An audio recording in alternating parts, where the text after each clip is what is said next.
Hello students, ਅੱਜ ਦਾ topic ਹੈ ਪ੍ਰੋਡਕਸ਼ਨ ਫੰਕਸ਼ਨ। ਕਲਾਸੀਕਲ ਇਕਨੋਮਿਸਟਸ ਦੇ ਅਕੋਰਡਿੰਗ ਆਊਟਪੁੱਟ ਜਾਂ production output is a function of land, labour, capital, technology. Output ਜਾਂ income land, labour, capital ਅਤੇ technology ਦੇ ਉੱਤੇ ਡਿਪੈਂਡ ਕਰਦੇ ਆ। ਲੈਂਡ, ਲੇਬਰ, ਕੈਪੀਟਲ, ਟੈਕਨੋਲੋਜੀ ਅਤੇ ਆਊਟਪੁੱਟ ਦੇ ਵਿੱਚ ਪਾਏ ਜਾਣ ਵਾਲੇ ਤਕਨੀਕੀ ਸੰਬੰਧ ਨੂੰ ਪ੍ਰੋਡਕਸ਼ਨ ਫੰਕਸ਼ਨ ਕਿਹਾ ਜਾਂਦਾ ਜਾਂ functional relationship between input and output is called production function.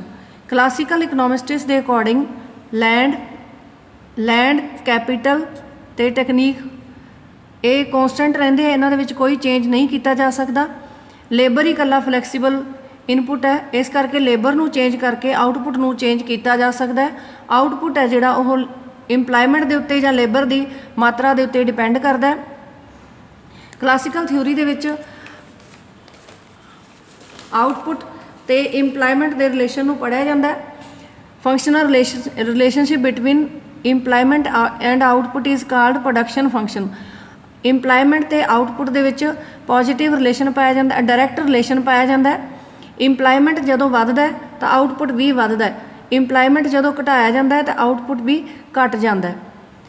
ਪਰ ਕਲਾਸੀਕਲ ਇਕਨੋਮਿਸਟਸ ਦੇ ਅਕੋਰਡਿੰਗ ਉਤਪਾਦਨ ਦੀ ਮਾਤਰਾ ਨੂੰ ਲਗਾਤਾਰ ਨਹੀਂ ਵਧਾਇਆ ਜਾ ਸਕਦਾ। ਇੱਕ ਨਿਸ਼ਚਿਤ ਮਾਤਰਾ ਤੋਂ ਬਾਅਦ ਉਤਪਾਦਨ ਓਨਾ ਨਹੀਂ ਵੱਧਦਾ ਜਿੰਨੀ ਲੇਬਰ ਦੀ ਮਾਤਰਾ ਨੂੰ ਵਧਾਇਆ ਜਾਂਦਾ ਹੈ, ਕਿਉਂਕਿ ਉਤਪਾਦਨ ਦੇ ਉੱਤੇ ਜਾਂ ਪ੍ਰੋਡਕਸ਼ਨ ਦੇ ਉੱਤੇ ਡਿਮਿਨਿਸ਼ਿੰਗ ਰਿਟਰਨਸ ਟੂ ਸਕੇਲ ਲਾਗੂ ਹੁੰਦੇ ਆ। ਇੰਪਲਾਇਮੈਂਟ ਨੂੰ ਜਿਸ ਮਾਤਰਾ ਦੇ ਵਿੱਚ ਜਾਂ ਜਿਸ ਰੇਸ਼ੋ ਦੇ ਵਿੱਚ ਵਧਾਇਆ ਜਾਂਦਾ ਹੈ, ਆਊਟਪੁੱਟ ਇੱਕ ਨਿਸ਼ਚਿਤ ਮਾਤਰਾ ਤੋਂ ਬਾਅਦ ਓਨਾ ਨਹੀਂ ਵੱਧਦਾ, ਉਹਦੇ ਵਿੱਚ ਘੱਟ ਵਾਧਾ ਹੁੰਦਾ। ਇਸ ਨੂੰ ਆਪਾਂ ਡਾਇਗਰਾਮ ਨਾਲ ਸ਼ੋ ਕਰਦੇ ਹਾਂ, ਦੇਖਦੇ ਹਾਂ। OX ਐਕਸਿਸ 'ਤੇ ਲੇਬਰ ਇੰਪਲਾਇਮੈਂਟ ਲਿਆ, ਇੰਪਲਾਇਮੈਂਟ ਲੈਵਲ ਨੂੰ ਲਿਆ। OY ਐਕਸਿਸ 'ਤੇ ਆਊਟਪੁੱਟ ਜਾਂ Y ਨੂੰ ਲਿਆ ਹੈਗਾ। ਇਹ ਆ ਪ੍ਰੋਡਕਸ਼ਨ ਫੰਕਸ਼ਨ, ਜਿਹੜਾ ਪਹਿਲਾਂ ਪੋਜ਼ੀਟਿਵ ਸਲੋਪ ਵਾਲਾ ਹੈ, ਮੈਕਸੀਮਮ ਹੋਣ ਤੋਂ ਬਾਅਦ ਘਟਣਾ ਸ਼ੁਰੂ ਹੋ ਜਾਂਦਾ ਹੈ, ਕਿਉਂਕਿ ਇੱਕ ਨਿਸ਼ਚਿਤ ਸੀਮਾ ਤੋਂ ਬਾਅਦ, ਨਿਸ਼ਚਿਤ ਮਾਤਰਾ ਤੋਂ ਬਾਅਦ ਜਾਂ ਮੈਕਸੀਮਮ ਮਾਤਰਾ ਤੋਂ ਬਾਅਦ ਆਊਟਪੁੱਟ ਹੈ ਜਿਹੜਾ ਉਹ ਘਟਣਾ ਸ਼ੁਰੂ ਹੋ ਜਾਂਦਾ, ਓਨਾ ਨਹੀਂ ਵੱਧਦਾ ਜਿੰਨੀ ਇੰਪਲਾਇਮੈਂਟ ਨੂੰ ਵਧਾਇਆ ਜਾਂਦਾ। OY ਪ੍ਰੋਡਕਸ਼ਨ ਫੰਕਸ਼ਨ ਹੈ। ਪ੍ਰੋਡਕਸ਼ਨ ਫੰਕਸ਼ਨ ਕੀ ਸ਼ੋ ਕਰਦਾ ਹੈ? ਇੰਪਲਾਇਮੈਂਟ ਅਤੇ ਆਊਟਪੁੱਟ ਦੇ ਵਿੱਚ ਪਾਏ ਜਾਣ ਵਾਲੇ ਟੈਕਨੀਕਲ ਰਿਲੇਸ਼ਨ ਨੂੰ ਜਾਂ functional relationship between employment and output is called production function.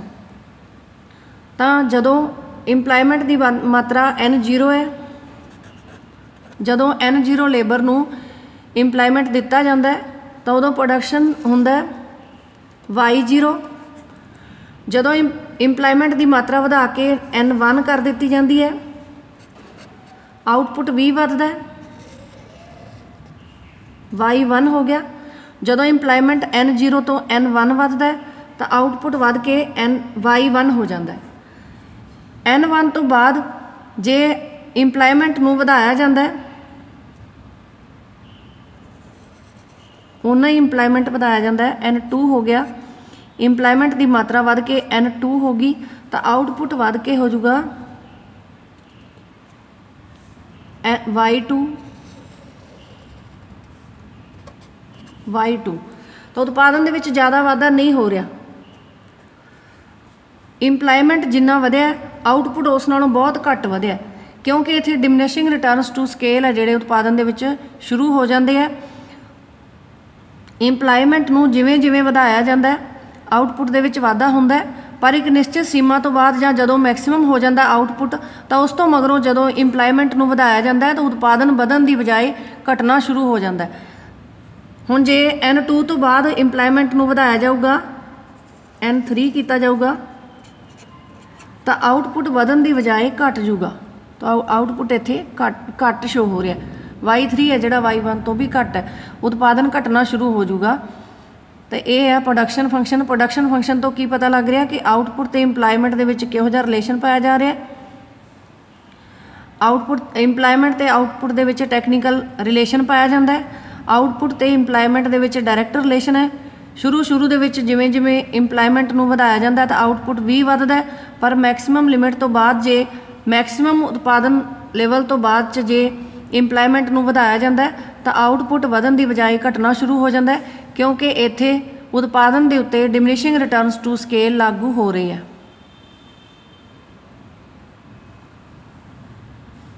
Output ਨੂੰ ਡਿਟਰਮਿਨ ਕਰਨ ਤੋਂ ਪਹਿਲਾਂ ਆਪਾਂ ਨੂੰ ਪ੍ਰੋਡਕਸ਼ਨ ਫੰਕਸ਼ਨ ਦੀ ਜਾਣਕਾਰੀ ਚਾਹੀਦੀ ਸੀ। ਇਸ ਤੋਂ ਅਗਲੀ ਵੀਡੀਓ ਦੇ ਵਿੱਚ ਆਪਾਂ ਆਊਟਪੁੱਟ ਨੂੰ ਡਿਟਰਮਿਨ ਕਰਾਂਗੇ ਇੰਪਲਾਇਮੈਂਟ ਲੈਵਲ ਤੇ ਪ੍ਰੋਡਕਸ਼ਨ ਫੰਕਸ਼ਨ ਦੀ ਸਹਾਇਤਾ ਨਾਲ।